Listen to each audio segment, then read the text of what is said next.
Teori kecerdasan majmuk pertama kali diperkenalkan oleh Howard Gardner pada tahun 1983. Gardner memperkenalkan teorinya ini dalam bukunya yang berjudul Frames of Mind: The Theory of Multiple Intelligence. Howard Gardner adalah seorang psikolog perkembangan, penulis, dan peneliti asal Amerika Serikat.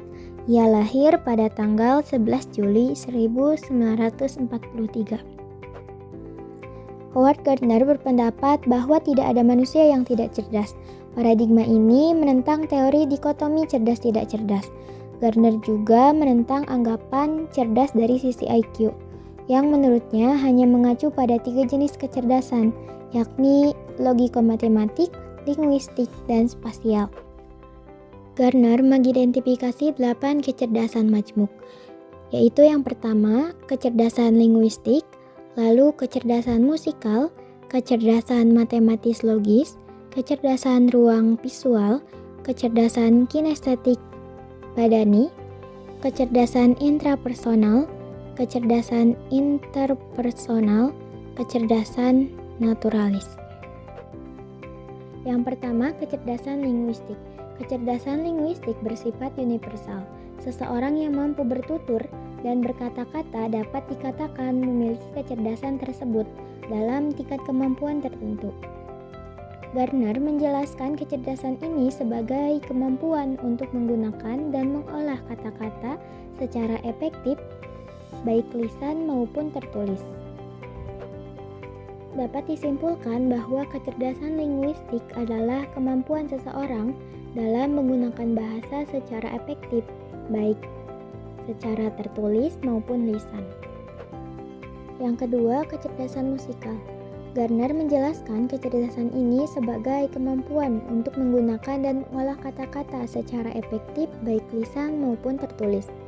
Kecerdasan ini ditandai dengan kemampuan menciptakan dan mengapresiasi irama, pola titik nada, dan warna nada. Juga kemampuan mengapresiasi bentuk-bentuk ekspresi musikal.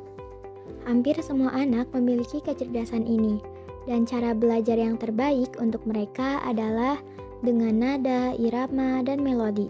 Oleh karena itu, perlu memfasilitasi anak agar dapat berekspresi secara musikal melalui salam berirama, deklamasi, menyanyi bersama, tepuk bernada.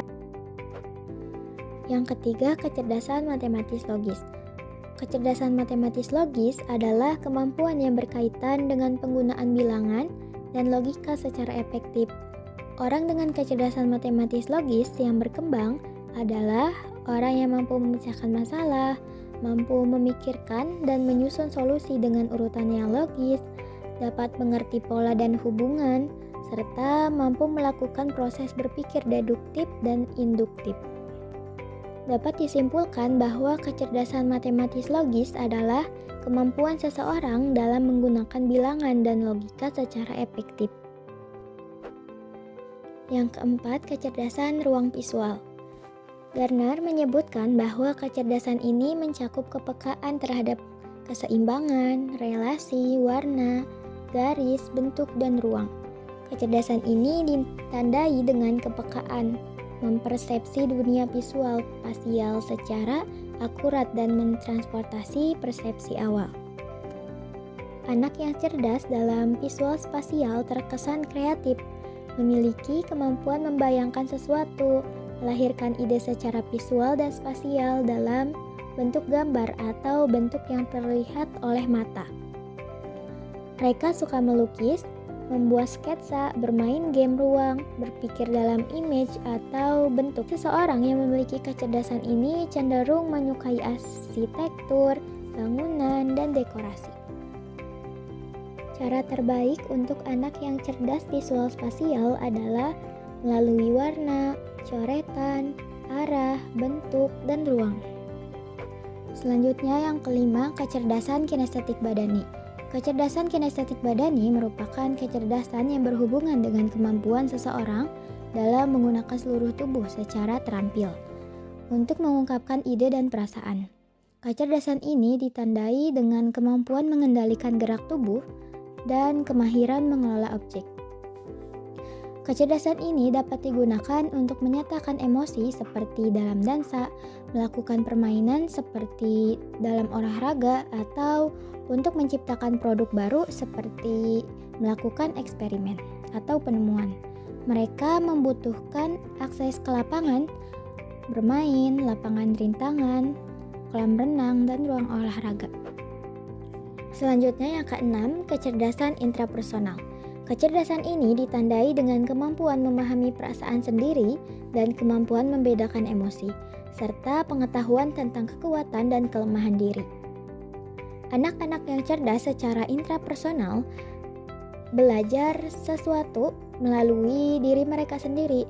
Mereka mencermati apa yang mereka alami dan rasakan. Awal masa anak-anak merupakan saat yang menentukan bagi perkembangan intrapersonal.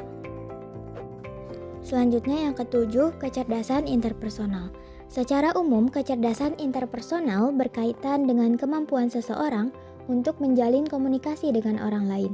Kecerdasan ini ditandai dengan kemampuan mencerna dan merespons secara tepat suasana hati, temperamen, motivasi, dan keinginan orang lain. Cara belajar terbaik bagi anak yang cerdas interpersonal adalah melalui interaksi dengan orang lain. Selanjutnya yang kedelapan, kecerdasan naturalis. Gardner menjelaskan satu kecerdasan lagi, yaitu kecerdasan lingkungan. Kecerdasan ini merupakan kemampuan seseorang untuk dapat memahami flora dan fauna dengan baik.